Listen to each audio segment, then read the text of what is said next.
প্রিয় দর্শক, আমন্ত্রণ জানাচ্ছি TVN24 নিয়মিত আয়োজন টিভি লন্ডন দেখার জন্য। সাথে আছি ডাক্তার সজল আশফাক। দর্শক, আপনারা জানেন যে আমাদের অনুষ্ঠানটি সরাসরি নিউ ইয়র্ক স্টুডিও থেকে সম্প্রচারিত হচ্ছে এবং স্বাস্থ্য বিষয়ক এই অনুষ্ঠানের প্রতিটি পর্বে আমরা একটি বিষয় নিয়ে কথা বলি এবং আমাদের সাথে থাকেন একজন বিশেষজ্ঞ চিকিৎসক। দর্শক, আজকেও তেমনটি হচ্ছে। আজকে আমরা যে বিষয়টি নির্ধারণ করেছি খুবই গুরুত্বপূর্ণ একটি বিষয় এবং আমরা আশা করছি আজকে আরো বেশ কিছু নতুন তথ্য আমরা পাবো যেগুলো আমরা এর আগে আলোচনা করিনি। আমাদের আজকের বিষয় ওবেসিটি এবং এর সাথে হার্টের কি কি সমস্যা জড়িত, বা তার মানে হচ্ছে যে ওজন বেড়ে যাওয়া বা মেদবহুল শরীর কিভাবে একজন মানুষকে ধীরে ধীরে হার্টের রোগীতে পরিণত করতে পারে বা কি কি ঝুঁকিতে ফেলতে পারে, সেটা আজকে আলোচনার বিষয়। দর্শক, আজকের এই আলোচনায় অংশ নেওয়ার জন্য এবং আপনাদের যদি কোনো প্রশ্ন থাকে সেই প্রশ্নের উত্তর দেওয়ার জন্য উপস্থিত আছেন নিউ ইয়র্কের প্রথিতযশা cardiologist, interventional cardiologist, diabetologist internist doctor CM Hasan এবং উনি মাউন্ট সিনাই হাসপাতালের অ্যাসোসিয়েট ক্লিনিক্যাল প্রফেসর। আসুন পরিচিত হই doctor CM Hasan. Doctor CM Hasan, আপনাকে স্বাগত জানাচ্ছি আমাদের আজকের এই আয়োজনে। জি, অনেক ধন্যবাদ আপনাকে আমাকে আমন্ত্রণ জানাবার জন্য। এবং আজকের যে বিষয়, আমার মনে হয় যে আজকের বিষয় থেকে আমরা আশা করছি আপনার কাছ থেকে বেশ কিছু চমকপ্রদ তথ্য পাবো। চমকপ্রদ হলেও সেটা অনেক ক্ষেত্রেই মানে তথ্যগুলো ঝুঁকিপূর্ণ আমাদের জন্য, তারপর সেগুলো জেনে নেওয়া এবং সেগুলো সম্পর্কে সচেতন থাকাটা অনেক গুরুত্বপূর্ণ। তা প্রথমে খুব সহজভাবে যদি শুরু করি যে ওবেসিটি, সেটা কিভাবে, মানে আমরা জানি যে ওবেসিটি হলে হার্টের বিভিন্ন সমস্যা হতে পারে, কিন্তু তারপরও আজকের এই বিষয়টাকে আপনি বিশেষভাবে যদি গুরুত্ব দেন তাহলে প্রথমে কি বলতে চান যে ওবেসিটিটা কেন বেশি ঝুঁকিপূর্ণ? জি, ওবেসিটি একটা মেডিকেল কন্ডিশন যেখানে আমাদের শরীরের ওজনটা বেশ একটা মাত্রার অনেক উপরে উঠে যায়। আমাদের শরীরের উচ্চতা এবং ওজনের একটা রেশিও রয়েছে, এটাকে BMI বলা হয়, বডি মাস ইন্ডেক্স, এবং সেটার একটা স্বাভাবিক মাত্রা রয়েছে। এদেশের মানুষের তুলনায় যে সংজ্ঞাটা আছে এদেশে, সেটা হলো যে নর্মাল হবে 24.9, আর 24.9 থেকে 29.9 পর্যন্ত ওভারওয়েট শব্দটা ব্যবহার করা হয়, এবং এর উপরে যখন 30-এ পৌঁছিয়ে যাবে তখন এটা ওবেসিটি। তো ওভারওয়েট এবং ওবেসিটি, ওভারওয়েট হলো প্রাথমিক পর্যায়ে ওবেসিটিতে পৌঁছাবার, এবং এরপরে যখন 35-এর উপরে উঠে যাবে তখন এটাকে সিভিয়ার ওবেসিটি হিসাবে একটা নামকরণ করা হয়ে থাকে।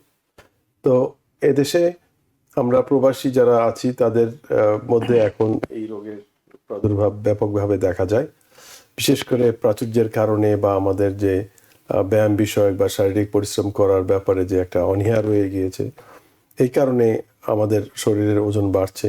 মানুষ বিভিন্ন রকম খাদ্যর চর্চা করে থাকেন, ইউটিউবে অনেক ধরনের রেসিপি দেখা যায়, যার কারণে সবার ঘরে ঘরে এখন রান্না শিল্প অনেক উন্নত হয়ে গিয়েছে। আমরা 3 বেলার জায়গায় 4 বেলাও খাদ্য গ্রহণ করে থাকি বিনোদনের কারণে।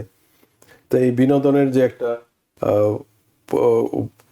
মানে একটা সংকট সৃষ্টি করে আমাদের স্বাস্থ্যগত, সেই দিকটাও আমরা ওই একই সাথে বেড়ে যাচ্ছে।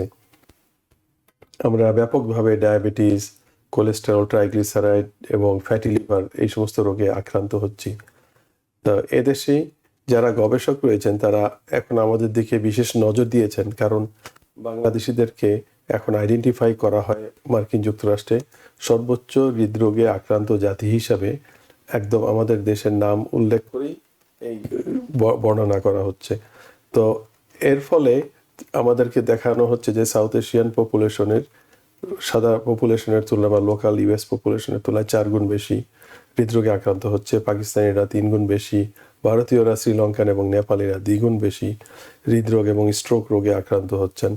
তো বিভিন্ন রিস্ক ফ্যাক্টর এবং ঝুঁকি রয়েছে, যার ভিতর ওবেসিটিটাও একটা ম্যাগনিফায়ার হিসাবে কাজ করে। অর্থাৎ যার ব্লাড প্রেশার বেশি আছে বা কোলেস্টেরল, ট্রাইগ্লিসারাইড বেশি আছে বা পুরানো হৃদরোগ আছে, স্টেন্ট আছে, বাইপাস আছে, তাদের আবার যদি আবার ওবেসিটি বা ওভারওয়েটে আক্রান্ত হন তখন এটা অনেক গুণ বেশি বাড়িয়ে দেয়। অনেক গবেষণায় দেখা যাচ্ছে এইগুলি 20 গুণ বেশি মৃত্যুর সম্ভাবনা এবং স্ট্রোক, হার্ট অ্যাটাকের সম্ভাবনা বাড়িয়ে দিচ্ছে।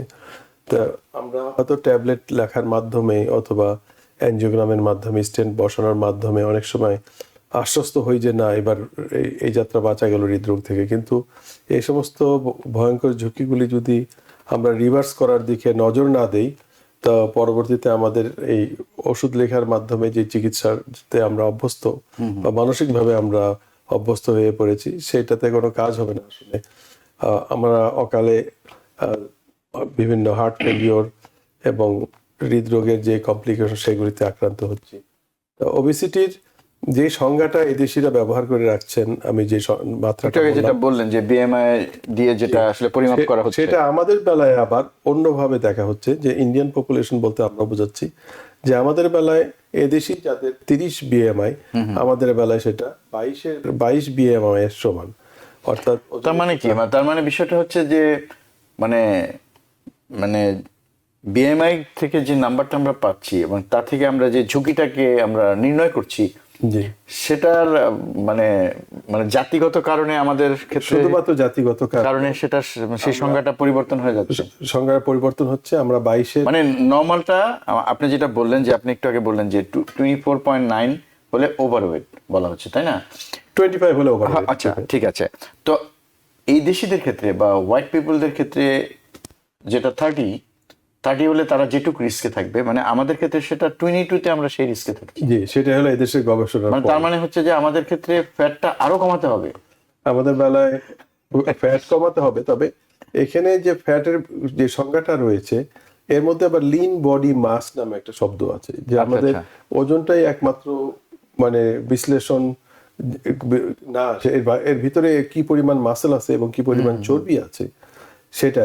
এবং এছাড়াও ফিজিক্যাল পারফরমেন্সের মধ্যে যারা ওবিস, এর মধ্যে তারা ফিট ওবিস না আনফিট ওবিস সেটাও আছে। হয়তো একজন মানুষ বেশ খানিকটা ওভারওয়েট আছে বা ওবিস আছে, কিন্তু সে অনেক দূর হাঁটতে পারে, তার বেলায় আবার রিস্ক ফ্যাক্টরটা কমে থাকছে। আর যারা আনফিট ওবিস, সামান্য বেশি ওভার রয়ে গিয়েছে কিন্তু হাঁটতে পারে না এক ব্লকের বেশি, তাদের বেলায় কিন্তু হৃদরোগ এবং আনুষঙ্গিক হার্ট ফেলিওর এটা অনেক বহুগুণ বেশি তারা আক্রান্ত হতে যাচ্ছে। তো এই জন্য এখানেও পরোক্ষভাবে ব্যায়ামের দিকেই গুরুত্ব আরোপ করা হচ্ছে। আর আমাদের যে ওজন নিয়ন্ত্রণ, কিন্তু এই যে বিএমআইটা 22 বা equivalent to 30 of the এটা European population। হ্যাঁ, মানে এটা কেন, মানে কি আমাদের হাইট কম? না, হাইট ওয়েটের রেশিও তো এটা, হ্যাঁ, এটা রেশিওতে আপনার হাইট ওয়েট ওইভাবে অ্যাডজাস্ট করে তো করা, তাহলে সেটা কেন? তার কারণ আমাদের জেনেটিক ব্যাকগ্রাউন্ড যেটা রয়েছে সেটা এক নাম্বার। আর দুই নাম্বার আমাদের ভিতরে যে কোলেস্টেরল, ট্রাইগ্লিসারাইড প্লাস স্মোকিং এবং অন্যান্য রিস্ক ফ্যাক্টর খুব হাই লেভেল। তার মানে একটু আগে আপনি যেটা বললেন যে আমাদের মধ্যে ঝুঁকি পৃথিবীর অন্যান্য যে কোনো দেশের তুলনায় 4 গুণ বেশি, শুধু বাংলাদেশের ক্ষেত্রে, যেটা আমরা যদি বলি ভারত এবং পাকিস্তানিদের চেয়েও বেশি, আমাদের বেশি, সবচেয়ে বেশি। হ্যাঁ, এটাও কি সেই একই কারণ, জেনেটিক?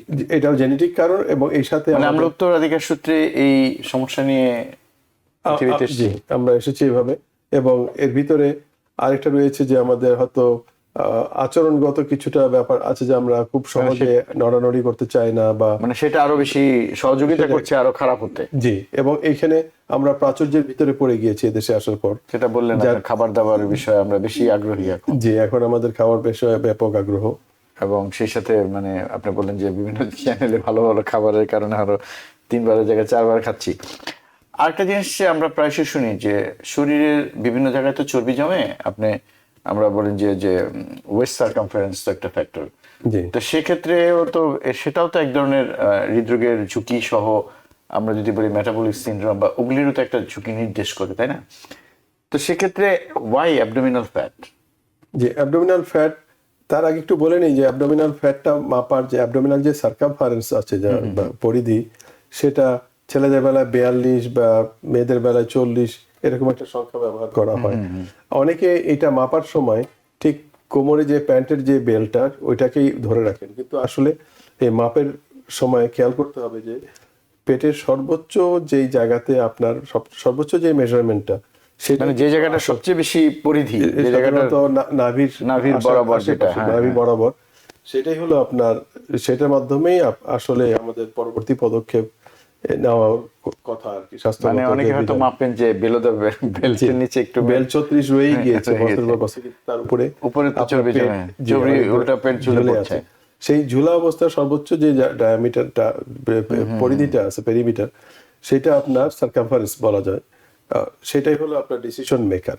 আচ্ছা আচ্ছা। আর অ্যাবডোমিনাল ফ্যাট কেন, অ্যাবডোমিনাল ফ্যাট যেটা আছে সেটা যখন সার্জারি করা হয়, যারা সার্জারিতে জড়িত তারা ওখানে একটা বড় ধরনের একটা ঠিক ফুটবল সাইজের একটা ফ্যাট পান, সেটাকে একটা এন্ডোক্রাইন অর্গান হিসাবে ধরা হয়। অর্থাৎ এই যে ফ্যাট এটা খুব অ্যাক্টিভ থাকে, মেটাবলিক্যালি অ্যাক্টিভ থাকে, এবং সেখান থেকে বিভিন্ন রকম কেমিক্যাল রিলিজ হয়ে থাকে, হরমোন রিলিজ হয়ে থাকে, গ্রোথ হরমোন রিলিজ হয়ে থাকে। এছাড়া আরো কিছু ক্ষতিকর কেমিক্যাল যেগুলি সাইটোকাইনস বা ইন্টারলিউকিনস, এগুলি দূষিত পদার্থ সর্বদা এটা থেকে নিঃসরণ হচ্ছে, এবং সেটা গিয়ে আপনার হার্টের মাসেলকে মোটা করে দিচ্ছে বা রক্তনালীর ভিতরে আপনার এক্সট্রা লেয়ার সৃষ্টি করছে, এন্ডোথেলিয়াম যেটা, সেটাকে এক্সট্রা থিক বানাই দিচ্ছে। একটা সিঙ্গেল লেয়ারই, কিন্তু এর ভিতরে বিভিন্ন দূষিত পদার্থ যাচ্ছে। এবং এটার বৃহৎ বহিঃপ্রকাশ হলো যে ফ্যাটি লিভার। সেখানে দেখা যাচ্ছে যে লিভারের ভিতরে বড় বড় ফ্যাট লোডেড অনেকগুলি সেল সৃষ্টি হচ্ছে। তো এই সেলগুলি আবার সাধারণত শরীরের ভিতরে কোনো সেল নতুন করে বংশ বিস্তার করে না, কিন্তু ফ্যাটি সেলগুলি তারা নিজেরা বংশ বিস্তার করতে সক্ষম, এবং তারা ফ্যাটগুলি আবার ভেঙে ভেঙে মাল্টিপল ফ্যাটি সেলে পরিণত হয়, এবং তারা ওয়েট করে পরবর্তী ফ্যাটকে অ্যাকোমোডেশন দেওয়ার জন্য। আচ্ছা আচ্ছা। এক পর্যায়ে ফ্যাটি লিভারটাই আপনার একটা ইররিভার্সিবল স্টেটে সেটা তো আরেকটা ঝুঁকি, সেটাতে আপনার সিরোসিস বা হেপাটিক ফেলিওর। তার মানে দাঁড়ালো যে পেটের চর্বি যখন জমে সেটা শুধুই চর্বি না, জি, সেটা নিজেই একটা অঙ্গ, মানে অর্গান হিসাবে সেটাকে আপনি কনসিডার করতে, এন্ডোক্রাইন। হ্যাঁ, তো এবং সেখান থেকে বিভিন্ন ধরনের কেমিক্যাল এবং হরমোন মানে নিঃসৃত হয়, এবং যেগুলো নানা ধরনের কর্মকাণ্ড করে, যেটা আসলে স্বাভাবিক মানুষের ক্ষেত্রে করারই কথা না। তো যেটা কারণে অনেক রকম ঝুঁকিতে আমরা পড়ে গেছি। তো আমি যদি এই অংশটাকে একটু সামারাইজ করি, যে আপনি যেটা বলেন, যদি আবার একটু বলেন যে কোমরের মাপটা নারী এবং পুরুষের ক্ষেত্রে আমাদের দেশের প্রেক্ষাপটে কত হওয়া উচিত, এবং বিএমআইটা যখন আপনি যখন বললেন যে অন্য দেশের 30 আমাদের 22-এর সমান, সেক্ষেত্রে আমাদেরটা আসলে কত রাখা উচিত? আমরা অবশ্য এই যে করা একটা লক্ষ্যমাত্রার কথা বলা হচ্ছে, সেইটা আমরা হয়তো অ্যাচিভ করতে পারবো না, তবে এটা এই ডিরেকশনে আমরা যদি হাঁটতে শুরু করি তাহলে একসময় আমরা হয়তো উন্নত স্বাস্থ্যের অধিকারী হব। তা আমরা সহজে 25-এর নিচে ইদানিং আমরা পাইও না, যে যারা 25-এর নিচে তাদের বডি মাস ইন্ডেক্স। আমরা যেহেতু কিছুটা হাইটের দিক দিয়ে কম থাকি আমার জাতিগত ভাবে, এই জন্য আমাদের শরীরটা অনেক সহজে মোটা হয়ে যাচ্ছে। তো এগুলি কমাবার ব্যাপারে পরবর্তী যে আমাদের চিকিৎসার কথা বলা হয়, তার মধ্যে সবচেয়ে গুরুত্বপূর্ণ হলো ফিজিক্যাল অ্যাক্টিভিটি বাড়িয়ে দেওয়া, আচ্ছা, ব্যায়াম করা। এবং ব্যায়াম ব্যাপারে একটা জিনিস বলা হয়, সবাই বলে যে আমরা ব্যায়াম করি একটু একটু, 30 মিনিট প্রতিদিন ব্যায়াম করা, মাঝারি পর্যায়ের ফিজিক্যাল অ্যাক্টিভিটি খুবই জরুরি আমাদের সবার জন্য। এবং এর পরবর্তীতে যাদের সময় থাকে তারা হয়তো দুবেলা ব্যায়াম করতে পারেন, যারা এই সমস্ত ওজনের আক্রান্ত হয়ে থাকেন। এবং এছাড়া আমাদেরকে ওষুধের ব্যবহারের ব্যাপারে ইদানিং উৎসাহিত করা হচ্ছে আগে আগে ব্যবহার করতে, যাতে করে রোগটা খুব খারাপ পর্যায়ে যাওয়ার সময় পরে। মানে কি ধরনের ওষুধ সেগুলো? সাধারণত ওজন কমাবার জন্য একটা গ্রুপেরই ওষুধ, এটাকে GLP-1 অ্যাগনিস্ট বলা হচ্ছে, যেগুলিকে সবচেয়ে আর্লি ওষুধ হলো ওজেম্পিক নামে একটা ইনজেকশন রয়েছে সাপ্তাহিক, এবং এটারই সিমিলার কিছু ওষুধ রয়েছে, যেমন টুলিসিটি নামে, ডুলাগ্লুটাইড, সেমাগ্লুটাইড, টিরজাপেটাইড, এই সমস্ত ইনজেকশনগুলি সাপ্তাহিকভাবে। সুখবর হলো এদেশে যেহেতু এটা অনেক দামি, কিন্তু আমাদের দেশে এই ওষুধ বেশ স্বল্প মূল্যে পাওয়া যায়। আমি বেশ প্লিজেন্টলি অবজার্ভড ইট, যে আপনার বাংলাদেশে এগুলি ধরেন $30 মধ্যে ইনজেকশন পাওয়া যাচ্ছে, যেটা এদেশে আমরা সবচেয়ে বেশি যে হার্ডেলের সম্মুখীন হই সেটা হলো যে ইন্স্যুরেন্স আমাদের এখানে কভার করে না। ইদানিং গত 1 বছরে আমাদের ইন্স্যুরেন্সের কাভারেজ, সাধারণত যারা মেডিকেট বেসড, খুবই খারাপ অবস্থা, আমরা কোনো ভালো ওষুধ লিখতেও পারছি না। তাই এই ইনজেকশনগুলি খুব রেয়ারলি, যারা লাকি তারা হয়তো এগুলি সাধারণত ইন্ট্রামাসকুলার হিসাবে পেটে নাভির চারিদিকে দেওয়া হয়, সপ্তাহে 1 বার করে দেওয়া হয়, এবং অত মানে বেদনাদায়ক কোনো কিছু না, তবে বেশ ভালোই কাজ করে থাকে ওজন কমাবার ব্যাপারে।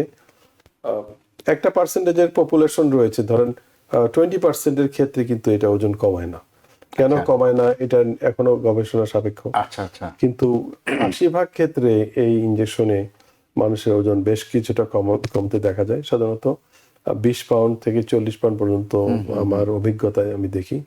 তো সাধারণত বলা হয় যে যাদের হৃদরোগে আক্রান্ত বা স্ট্রোকে আক্রান্ত হয়েছেন তাদের বেলায় 5 থেকে 10% ওজন কমলেই অনেকটা বেনিফিট, মানে ভালো দিকে চলে যায় মানুষ। তার মানে ওইটা দিয়ে ওজন কমানো তো একটা বেনিফিট আছে। ওভারঅল এই ওজন কমানোর কারণে তো আসলে আপনি যেটা বললেন যে হার্ট অ্যাটাকের ঝুঁকি বা হার্টের বা হৃদরোগের বিভিন্ন ঝুঁকি, হার্ট ফেলিওরের ঝুঁকিগুলো কমে যাচ্ছে, স্ট্রোকের ঝুঁকিও কমছে একই সাথে।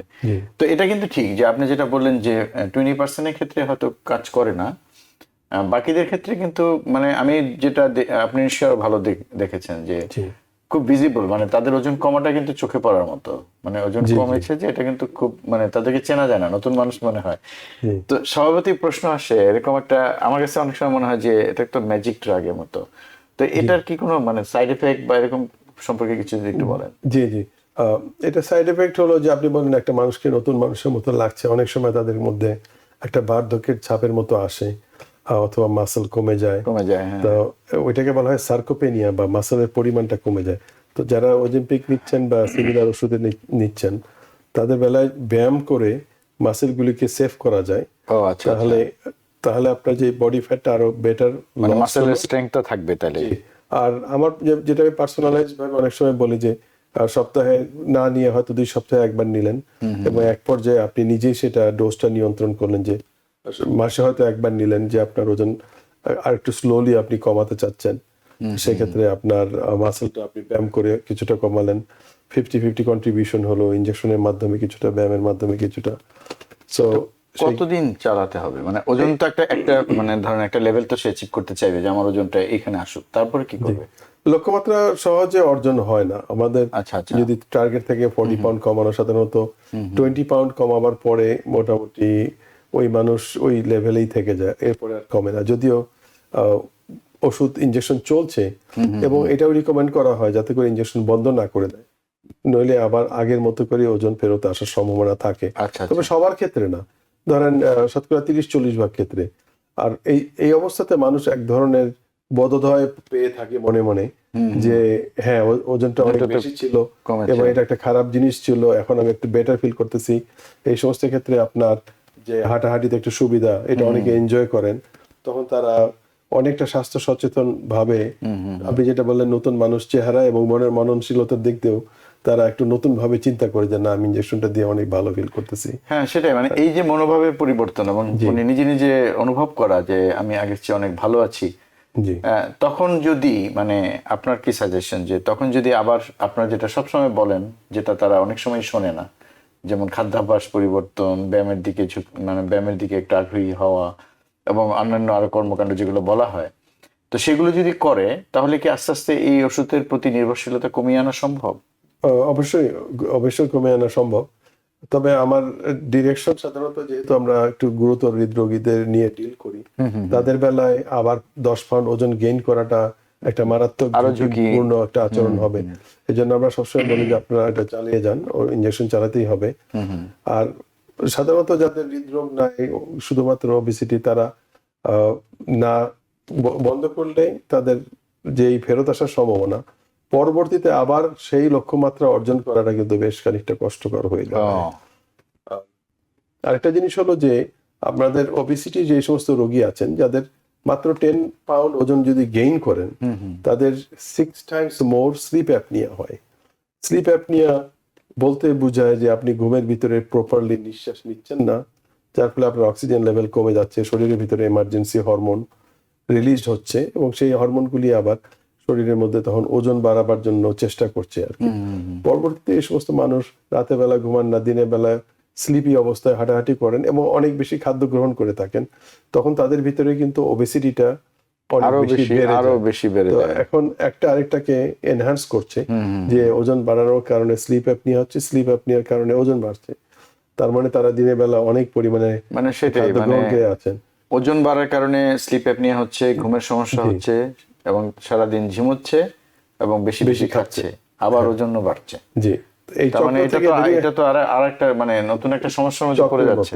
জি, তো এটা থেকে এই ইনজেকশনের মাধ্যমে আপনি যদি একবার মুক্তি নিতে পারেন তো পরবর্তীতে সেই ইনজেকশনটা আসলে বন্ধ করে দেওয়াটা বিপজ্জনক বলে আমি মনে বিপজ্জনক করি। হতে পারে।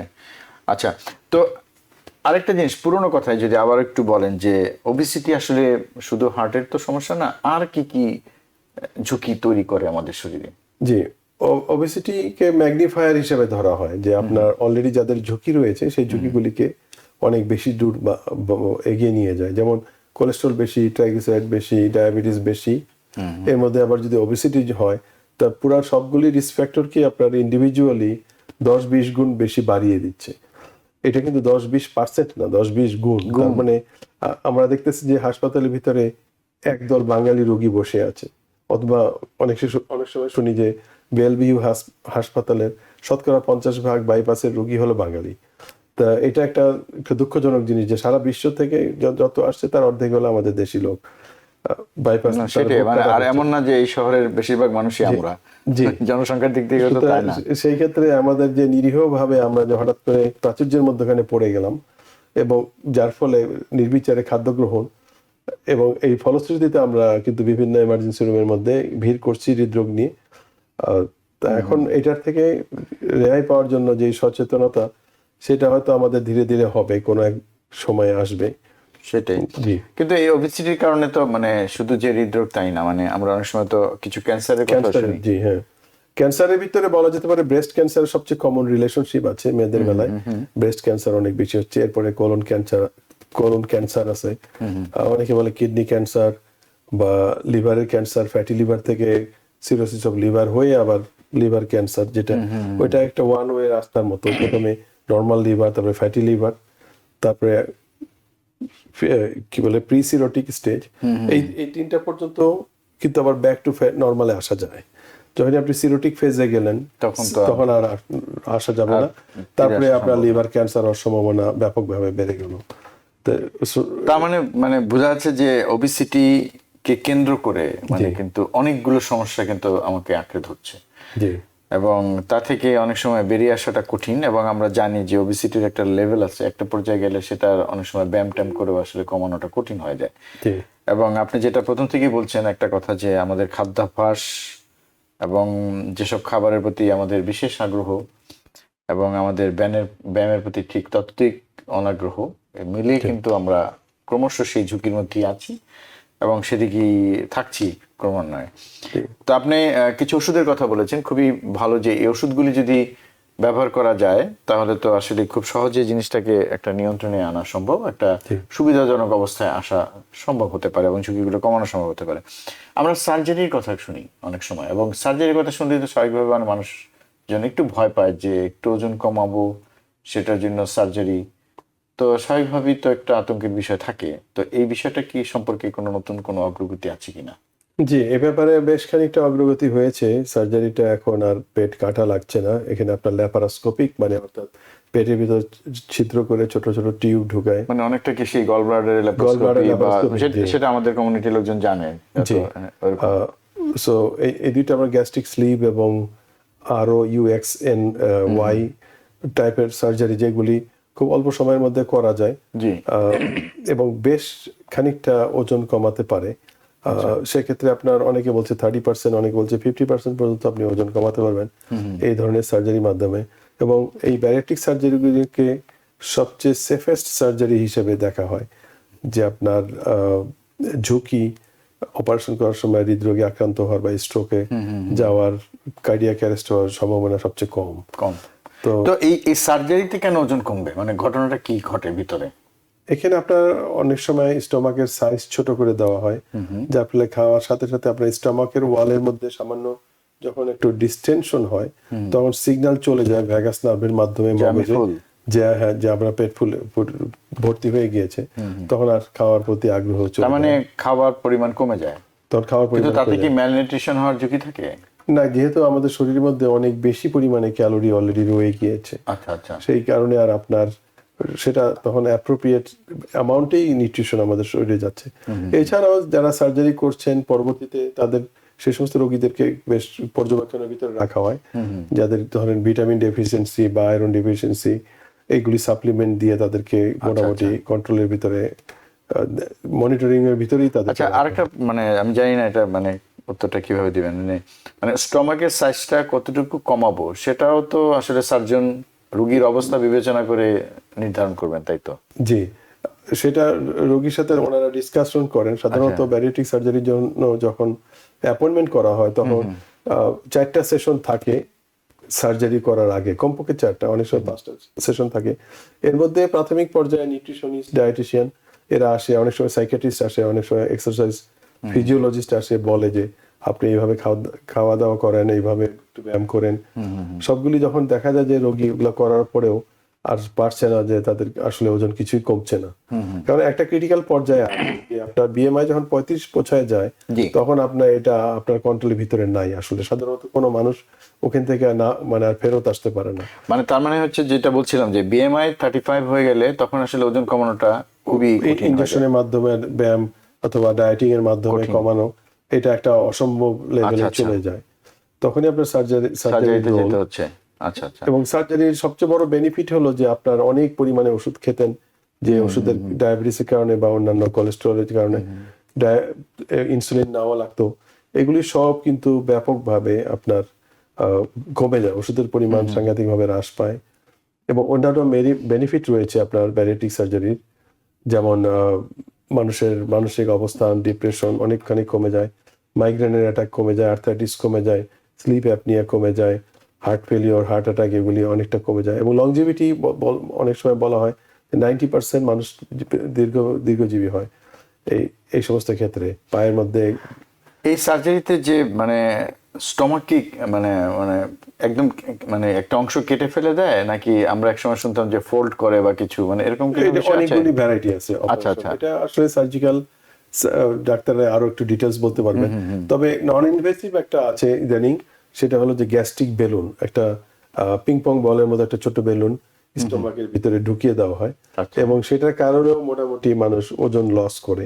আচ্ছা। তো সেটার সাকসেস রেটটা সামান্য কম আছে, তবে এটা অনেক নন ইনভেসিভ, মানে এখানে আপনার কোনো কাটাকাটি লাগলো না, এন্ডোস্কোপির মাধ্যমে আপনি পেটের মধ্যে গিয়ে ওখানে একটা বেলুন দিয়ে দিলেন। সেই বেলুনের কারণে যখন মানুষ খাওয়া দাওয়া করছে তখন স্টোমাকের ভলিউমটা এমনিই ছোট হয়ে আসছে। তো এখানে সাধারণত বলা হয় যে আপনার 10% আপনার ওজন কমবে। 10% অনেকটা জি, এখানে আপনার ওষুধ, ইনজেকশন, এবং আপনি যদি বেলুনের মাধ্যমে যান যে না আমি পেট কাটবো না বা সার্জারির মাধ্যমে না, এটা নন ইনভেসিভ ম্যানেজমেন্টের মধ্যেই বলা হয়, মানে ধরা হয় আর কি। সেক্ষেত্রে তো আমরা জানি যে মানে ডায়াবেটিস আসলে এমন একটা রোগ যেটা অনেক রোগের ঝুঁকি তৈরি করে, অনেক কমপ্লিকেশন তৈরি করে শরীরে। তো সেক্ষেত্রে তো এই ওজন কমানোর কারণে তো ডায়াবেটিসের যে অবস্থা তা থেকে তো কিছুটা উত্তরণ ঘটে, এবং এক্ষেত্রে কি ইনসুলিন গ্রহণের পরিমাণ কমতে পারে? জি, ইনসুলিন থেকে আপনি সম্পূর্ণরূপে মুক্তি পেতেও পারেন। ইনসুলিন কি ইদানিং অন্য দৃষ্টিতে দেখা হচ্ছে, যদিও ইনসুলিন একটা অনেক উন্নত মানের চিকিৎসা ডায়াবেটিসের জন্য, যেটা খুবই জনপ্রিয়, কিন্তু ইদানিং দেখা যাচ্ছে যে যারা ইনসুলিন ব্যবহার করছেন তাদের ভিতরে ক্যান্সারের পরিমাণ বেশি হচ্ছে। এবং এখন এটা প্রমাণিত যে ইনসুলিন ক্যান্সার সেলের গ্রোথের একটা অন্যতম কারণ, যে শরীরে মানে সে নিজে কি ক্যান্সার তৈরি করে, না ক্যান্সার থাকলে সেটাকে এনহ্যান্স না, করে? সে নিজেই ক্যান্সার সৃষ্টি করছে। আচ্ছা আচ্ছা। তার মানে এটা না যে আমরা ইনসুলিন দেওয়া বন্ধ করে দেব, কিন্তু এখানে দীর্ঘমেয়াদী যারা ইনসুলিন ব্যবহার করছেন তাদের ক্যান্সারের সম্ভাবনাটা বেশ খানিকটা বাড়িয়ে দিচ্ছে ইনসুলিনের মাধ্যমে। এটা কি এরকম যে যে যত বেশি ইনসুলিন নিচ্ছে পরিমাণে তার মধ্যে ঝুঁকিটা বেশি? তার মধ্যে ঝুঁকিটা বেশি, কারণ এটা আপনার ডিএনএ এর ভিতরে এক ধরনের পরিবর্তন আনছে, যার ফলে একটা অধিকাংশ ক্যান্সারের শুরু হয় একটা মাত্র সেল থেকে, যেই সেলের ভিতরে আপনার ডিএনএটা পরিবর্তিত হওয়ার ফলে এটা তখন মাল্টিপ্লাই করা শুরু করে, তখন বংশ বিস্তার শুরু করে দেয়। অধিকাংশ ক্ষেত্রে আমাদের দেহে যে সমস্ত সেল আছে সেগুলি আপনার কিন্তু বংশ বিস্তার করছে না, তারা চুপচাপ বসে আছে। কিন্তু যখন আপনার এটা ক্যান্সারাস হচ্ছে তখন এটা সেই কন্ট্রোল মেকানিজমটা ব্রেকডাউন হয়ে যাচ্ছে, তো এই সেলটা তখন কোটি কোটি কোটি একই সেলের সৃষ্টি করছে, তখনই ওটা আপনার ক্যান্সারের মতো টিউমার হয়ে গেল, এবং পরবর্তীতে এটা আপনার আনচেকড অবস্থায় বিভিন্ন শরীরের ফুসফুসে চলে গেল বা লিভারে চলে গেল, এবং এটা আপনার নিয়ন্ত্রণের বাইরে চলে গেল। তো ডক্টর সিএম হাসান, আসলে আমরা অনেক নতুন নতুন তথ্য শুনছি এবং আমার মনে হয় যে আমরা ঋদ্ধ হচ্ছি। দর্শকরা নিশ্চয়ই খুব মনোযোগ দিয়ে শুনছেন বিষয়টা। আমরা একটু বিরতিতে যাব। জি। দর্শক, সময় হলো বিরতি নেবার। বিরতির পর আবার ফিরে এলাম অনুষ্ঠানে। আশা করি ততক্ষণ আমাদের সাথে থাকবেন। প্রিয় দর্শক, বিরতির পর আবার ফিরে এলাম অনুষ্ঠানে। আপনারা দেখছেন টিবিএন ওয়েলনেস। আজকে আমরা কথা বলছি ওবেসিটির সাথে হার্টের বিভিন্ন রোগের সম্পর্ক, এবং আরো নতুন কিছু বিষয় আমরা কথা বলেছি। আজকে ওজন কমানোর বিষয়টা কথা বলেছি। আমরা ইতিমধ্যে অনেকটাই আলোচনা শেষ করে ফেলেছি। আমাদের আজকের অতিথি মাউন্ট সিনাই হাসপাতালের associate clinical professor doctor CM Hasan. উনি ডায়াবেটোলজিস্ট, ইন্টার্নিস্ট আপনারা জানেন, এবং ইন্টারভেনশনাল কার্ডিওলজিস্ট, এবং তার সাথে আমরা কথা বলছিলাম এই বিষয় নিয়ে। ডক্টর সিএম হাসান, আপনি বারবার যেটা গুরুত্ব দিচ্ছিলেন ওজন কমানোর বিষয়ে, এবং আমরা বুঝতে পারলাম যে ওবেসিটির সাথে অনেকগুলো রোগের একটা সম্পর্ক আছে, এবং যেগুলো থেকে মুক্তি পেতে হলে ওজনটা কমাতে হবে, এবং বিভিন্ন মাত্রায় ওজন কমানোর কথা বলেছেন। তো ওজন যখন বেড়েই যায়, তো ওজন তো কমানোর নানান উপায় আছে। কতটুকু ওজন কমালে প্রথম দিকে আমরা কতটুকু ওজন কমাতে চাইবো, যে প্রথমে যদি এটুকু কমাই, তারপরে আমরা অনেকগুলো ঝুঁকি থেকে আমরা হয়তো বা রেহাই পেতে পারি? এটার উত্তরে বলা যেতে পারে যে 5 থেকে 10% যদি ওজন কমানো যায়, তার মানে একজন 180 পাউন্ড আছেন, তাহলে উনি যদি 10% ওজন কমান, 18 পাউন্ড ওজন কমান, তাহলে আপনার 1 নম্বর গ্যারান্টিড বেনিফিট সেটা হলো যে স্লিপ অ্যাপনিয়া যেহেতু মাত্র 10 পাউন্ড ওজন বাড়লে 6 গুণ বেশি ঘুমের মধ্যে নাক ডাকা শুরু হয়, সেটা একটা অনেক বড় সংখ্যা। আবার 10 পাউন্ড ওজন কমালে 50%-এর সেই নাক ডাকাটা চলে যায়, এবং চলে যাওয়ার একমাত্র কারণ হলো প্রথম 10% যে আমাদের শরীর থেকে ওজন চলে যাচ্ছে, সেটা আমার গলার চারিদিক থেকে, মানে আপনার চোয়ালের নিচু জায়গা থেকে, নিচের জায়গা এবং জিহ্বার পিছনের থেকে মেইন ফ্যাটটা প্রথম 10 পাউন্ড ওখান থেকে চলে যায়। আচ্ছা। তো সেখানে একটা মারাত্মক একটা বেনিফিট কিন্তু রয়ে গিয়েছে, প্রথম 10 পাউন্ড বা 10% ওজন কমানোর বেনিফিট। পরবর্তীতে যদি কারো বাইপাস সার্জারি থাকে বা স্ট্রোক হয়ে থাকে, তখন তাদেরকে নিজে একটা সিদ্ধান্ত নিতে হবে যে আমি আর কতদিন বাঁচতে চাই প্রপারলি। আমি যদি, এবং সেই সুযোগটা রয়ে গিয়েছে, আপনার সম্ভাবনাটা রয়ে গিয়েছে যে ইদানিং আপনার হয় ইনজেকশনের মাধ্যমে বা গ্যাস্ট্রিক বাইপাসের মাধ্যমে এবং লাইফস্টাইল চেঞ্জ করার মাধ্যমে যদি আমরা অনেকটা ওজন কমাতে পারি, ব্যাক টু BMI 25-26-এ আনতে পারি, তাহলে সেই মানুষ কিন্তু স্ট্রোকের পরবর্তীতেও সেই 95 বছর বাঁচার যে স্বপ্ন, সেটা আপনার সফল হতে পারে। সুতরাং অনেক দিক থেকে আশার খবর রয়েছে, তবে এই ব্যাপারে আপনাকে কাজ শুরু করতে হবে অনেক আগে থেকে। অনেক দূর চলে যাওয়ার পরে, অনেক দূর খারাপ হয়ে যাওয়ার পরে আপনার এই ক্ষেত্রে আবার ফেরত আসা সম্ভব না। আরেকটা জিনিস বলা হয় না ঠিক মতো, সেটা হলো যে যখন আপনার ওজন বেশি বেড়ে যাচ্ছে, তখন আমাদের হার্টের সাইজটা একটু মোটা হয়ে যাচ্ছে, হার্টের মাসল পুরো হচ্ছে, এবং তখন একসময় হার্টের আকৃতিও বড় হয়ে যায়। তো সেটাকে কার্ডিওমায়োপ্যাথি বলা হয়। বেশ খানিকটা জটিল টাইপের রোগ এটা, এবং এটার জন্য 6টা থেকে 8 ধরনের ওষুধ খেয়ে এটা মোস্টলি এটার মাধ্যমে হার্ট ফেলিওর অর্থাৎ শ্বাসকষ্ট, সহজে শ্বাসকষ্ট হয়ে যাওয়া, এটাই হলো আপনার মেইন বৈশিষ্ট্য। যে ওজনের কারণে যদি কার্ডিওমায়োপ্যাথি হয়, তো সেটাকে রিভার্স করার জন্য প্রাথমিক পর্যায়ে কিছু সুযোগ থাকে, যে আপনি যদি দ্রুত গতিতে ওজনটা কমান, সে হার্টের যে নর্মাল পাম্পিং 60 সেটা কমে যদি 40-তে আসে, এবং ওজন যদি কমিয়ে ফেলা হয় 10-20%-এর মতো, তখন এটা আবার ব্যাক করে 60%-এ ব্যাক করে ওই ওষুধগুলি আপনি যদি সাথে সাথে খান এবং ওজনটা ওইভাবে কমায় ফেলেন। কিন্তু এটা যদি দীর্ঘমেয়াদী দুর্বল অবস্থায় থাকে, যেমন 40% রয়ে গেল 3 বছর ধরে, তখন এটাকে আর ওই 60%-টা আনা সম্ভব হয় না। তখন কারণ এই পার্সেন্টেজটা অনেক ইম্পর্টেন্ট। একটা মানুষ যদি 100 বছর বাঁচতে চায়, তার হার্টের পাম্পিং 60% থাকতে হবে। আর যদি আপনার 40% হয়ে যায়, তখন তাকে আর ওই 100 বা 90 বছরে আশা দেওয়া হয় না। তখন তাদের বলা হয় যে 5 বছর 10 বছর ইজিলি আপনি বাঁচতে পারবেন। আমরা কিছুটা উৎসাহমূলকভাবেই বলার চেষ্টা করি, যাতে করে আপনার সে উৎসাহিত হয়। কিন্তু ধরেন একজন 60 বছর বয়সের মানুষ, যখন তাকে বলা হয় হ্যাঁ আপনি 10 বছর ইজিলি বাঁচবেন, তখন কিন্তু মনে মনে সবাই হিসাব করছে যে 70-র পরে কিন্তু তার বেঁচে থাকার সম্ভাবনাটা অনেকটা ক্ষীণ হয়ে আসছে। অবশ্যই বৈজ্ঞানিক উন্নতি হচ্ছে, প্রতি বছর নিত্য নতুন মেশিনপত্র আসছে, কিন্তু ওই পরিমাণে ইজিলি অ্যাভেলেবেল হবে কিনা সেটা ব্যাপারে সন্দেহ রয়েছে। যে আমাদের সর্বোচ্চ এবং সর্বোন্নত চিকিৎসা আমাদের জন্য আসবে, এটা সহজ না, কারণ আমাদের যেই ইন্স্যুরেন্সের কোয়ালিটি, সেটা অনুযায়ী আমরা সহজে ওই লেভেলের চিকিৎসা আমরা পাবো না। জি, অনেক ধন্যবাদ ডক্টর সিএম হাসান। দর্শক, আপনারা যারা দেখছেন, আপনাদের অবগতির জন্য বলছি, আপনারা চাইলে আমাদের আজকের বিষয়ের উপর কিন্তু ফোন করতে পারেন। আমাদের নাম্বারটা কিন্তু স্ক্রিনে দেখা যাচ্ছে 646-307-9828। তো কিছুক্ষণের মধ্যে হয়তো আমাদের অনুষ্ঠান শেষ হয়ে যাবে, আপনাদের এখনো সময় আছে প্রশ্ন করার। তো ডাক্তার সিয়াম হাসান, একটা কথা মনে পড়লো, আপনি ইনজেকশনের কথা যখন বললেন যে ইনজেকশনটা দেওয়া হয়, তো সেটাতে কি মানে ইনজেকশন দেওয়ার পরে কোনো মনিটর করতে হয় কিনা, মানে ইনজেকশন দেওয়ার পরে সুগার লেভেল কমে যায় কিনা বা এরকম কোনো বিষয় আছে কিনা? জি, মনিটর করা যায়, কিন্তু দরকার আছে কিনা এবং সেফটিটা এই সমস্ত ইনজেকশন এখন সময়ের পরিক্রমায় অনেকটা উন্নত হয়ে গিয়েছে, সুতরাং সুগার মেজারমেন্ট করাটা একটা অনেকটা ঐচ্ছিক ব্যাপারের মতো এখন। এই ইনজেকশনটা ওবিস যারা ডায়াবেটিস আছে এবং যাদের ডায়াবেটিস নাই, একই ইনজেকশনই ব্যবহার হচ্ছে, সামান্য একটু ডোজের তারতম্য রয়েছে। এবং লাকিলি এই ইনজেকশনের মাধ্যমে সুগার ওইরকম ড্রপ করে না, কিন্তু ওজন কমে আসে, কারণ এটার এফেক্টটা একটু অন্যরকম। এটাতে আপনার খাওয়ার প্রতি আগ্রহ কমে যাবে, মগজের মধ্যে এক ধরনের সেন্সেশন আসবে যে আমার তো আসলে খাওয়ার প্রয়োজন না, আমার খিদা নাই। তারপরে স্টমাকের মধ্যে যে আপনি যেটা খাবেন সেই খাওয়াটা একটু দীর্ঘ সময়ের জন্য থাকবে, যার ফলে আপনি সবসময় একটা মোটামুটি খেয়ে উঠলেন এরকম একটা অনুভূতি নিয়ে থাকবেন। তো মানে সেটাই, মানে আমার ভিতরকার অনুভূতিতেই চেঞ্জ হবে, সেখানে আমাদের মানে বিষয়টা পুরো মস্তিষ্ক কন্ট্রোল করছে সেই বিষয়ে। আরেকটা কথা আপনি আগে জিজ্ঞেস করেছিলেন, যেটা উত্তর এখন পর্যন্ত দেওয়া হয়নি, সেটা হলো যে সাইড এফেক্টটা কিরকম হতে পারে। এটাতে বলা হয় যাদের আপনার থাইরয়েডের মেডুলারি থাইরয়েড নামের এক ধরনের ক্যান্সার আছে, যেটা আমাদের বাংলাদেশিদের ভিতরে না, এটা সাধারণত লোকাল হোয়াইট পপুলেশনেরই রোগ, সুতরাং আমাদের ওইটা নিয়ে আসলে দুশ্চিন্তার খুব একটা কারণ নাই।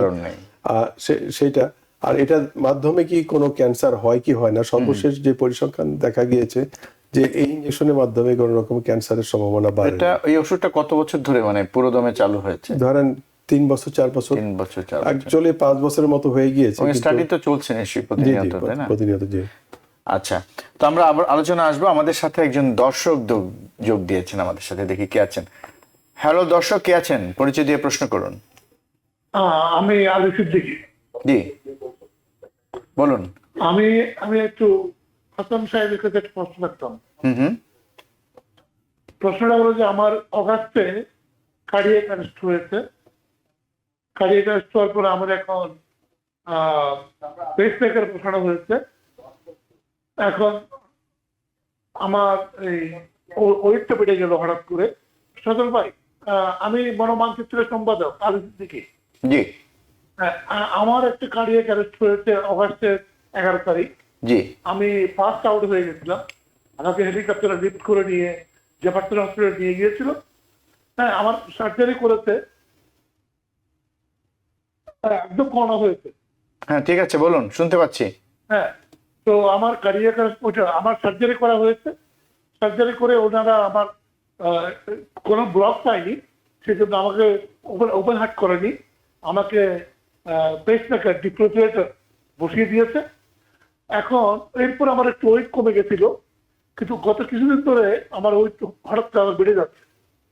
খাওয়া দাওয়া খুবই কন্ট্রোলের মধ্যে খাই, আমি রিচ ফুড কিছুই খাই না, ফল ফ্রুট বেশি খাই, হাঁটাফুটা করি, কিন্তু আমার ওয়েটটা খুব বেড়ে যাচ্ছে। আর নাম্বার 1 হচ্ছে আমি ঠান্ডা নিতে পারছি না, ঠান্ডা সহ্য করতে পারছি না। এটা কেন হাসান ভাইয়ের কাছে একটু জানতে চাই। জি, এটার উত্তর হলো আপনার হার্টের যাচ্ছে কেন এভাবে হঠাৎ করে। জি, আপনি কি আপনি না ওইটা কোনো ভাবে। আচ্ছা, আপনার হার্টের পাম্পিং কি অনেক কমে গিয়েছিল 30% বা এই জাতীয়? আমার হার্ট কমে গিয়েছিল মানে বুঝলাম না কথাটা। আপনার হার্টের পাম্পিং, ইজেকশন ফ্র্যাকশন, যেটা হার্ট পাম্প করে। হ্যাঁ, পাম্পিং কমে গিয়েছিল, পাম্পিং বন্ধ হয়ে যাওয়াতে আমি 5 স্টার হয়ে গেছিলাম। তো আমার ছেলে সিপিআর দেওয়াতে আমি সার্ভাইভ করতে পেরেছি আর কি। জি, আপনার সর্বনিম্ন কতটুকু ছিল পাম্পিং? 30%, 40%? এই মুহূর্তে মনে নাই আমার। আচ্ছা আচ্ছা, এখন আপনার যে ওজন বেড়ে যাচ্ছে, এটার 2-3টা কারণ আপনার মাথায় নেওয়া উচিত এবং আপনি দ্রুত আপনার চিকিৎসকের সাথে একটু যোগাযোগ করবেন, কারণ এটা একটা হার্ট ফেলিওরের একটা আলামত হতে পারে যে আপনার শরীরে পানি জমে যাচ্ছে হয়তো, এই কারণে আপনার ওজন বেড়ে যাচ্ছে। তা আপনার ডাক্তারের সাথে ওই আপনার যে পেশাব বাড়িয়ে দেয় শরীর থেকে ফুরোসিমাইড বা টোরসেমাইড নামে ওয়াটার পিল, সেটা আপনার পরিমাণ হয়তো অ্যাডজাস্ট করে বাড়িয়ে দেওয়ার প্রয়োজন হতে পারে। আর এছাড়া আপনার হার্ট ফেলিওরের জন্য যেহেতু আপনার পেসমেকার ও ডিফিব্রিলেটর লাগানো হয়েছে, এই লাইনে কিন্তু আরো 5টা থেকে 7 ধরনের ওষুধ আছে যেগুলি আপনার অ্যাড করা উচিত। তা আপনার যদি সেই সমস্ত সব ওষুধ অ্যাড না করা হয়, তাহলে সেগুলি অ্যাড করলে আপনার অনেক সুবিধা আছে কি, যে এগুলির মাধ্যমে যেমন এন্ট্রেস্টো নামে একটা ওষুধ আছে, এপ্লেরেনন নামে ওষুধ আছে, ভারকিউভো নামে ওষুধ আছে, তারপরে কার্বিডিলল নামে ওষুধ আছে। এগুলি যদি আপনি প্রপারলি ব্যবহার করেন তাহলে কিন্তু আপনার দীর্ঘজীবী হওয়ার সম্ভাবনা অনেক বেশি।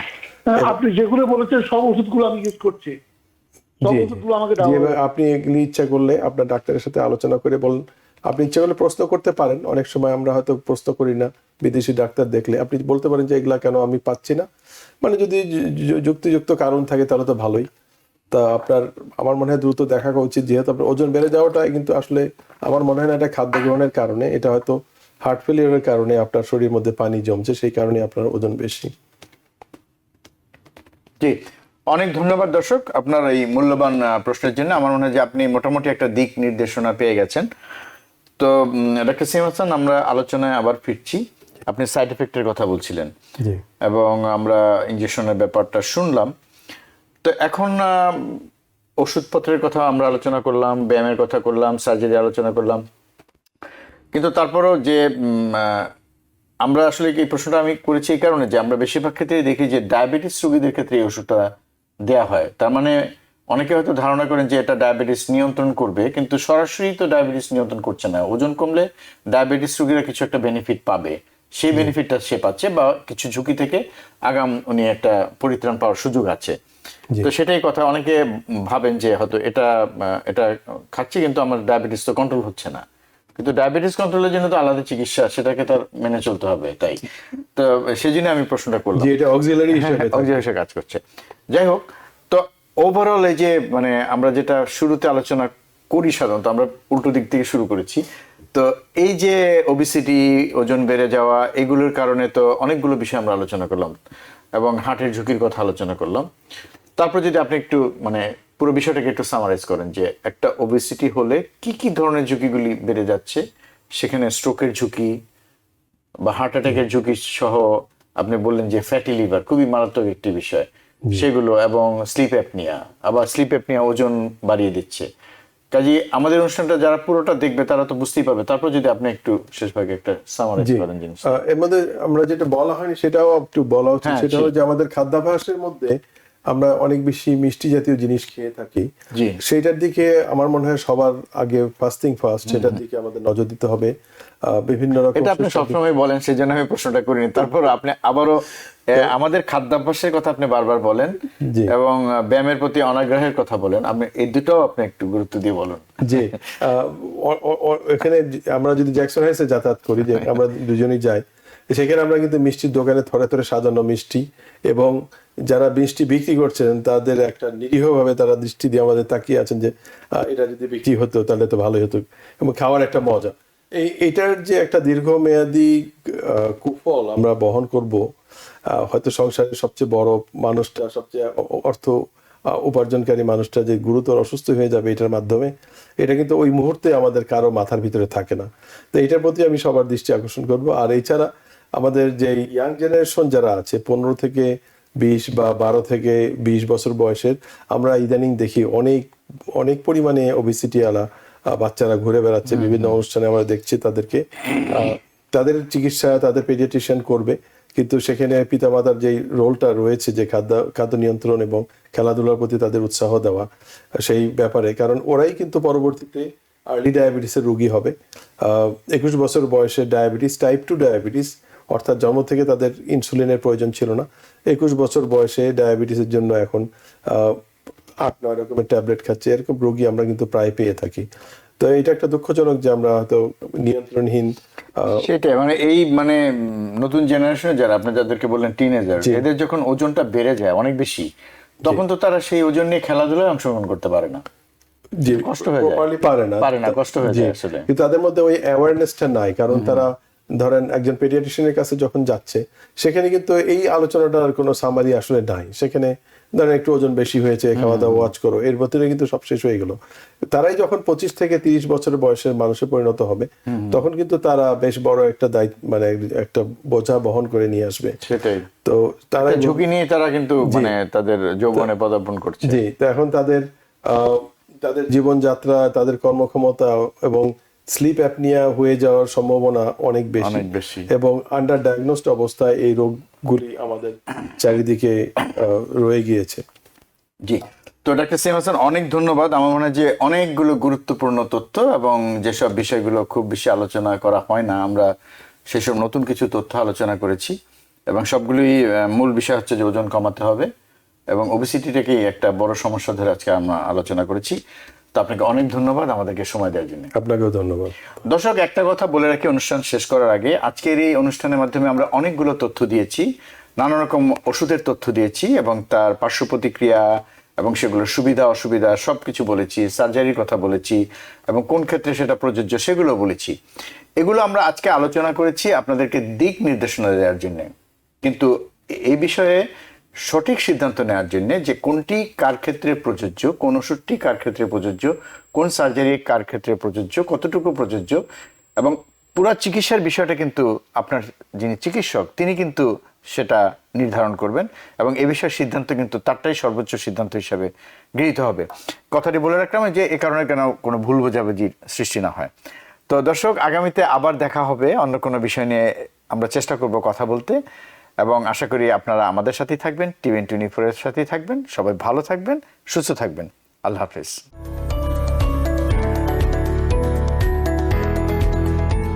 TVN24 টেলিভিশন দেখতে আজই কল করুন 7187776556। লগ ইন করুন www.totalcablebd.com। নিউ ইয়র্ক থেকে সম্প্রচারিত TVN24 টেলিভিশন বিশ্বজুড়ে বাঙালির কণ্ঠস্বর।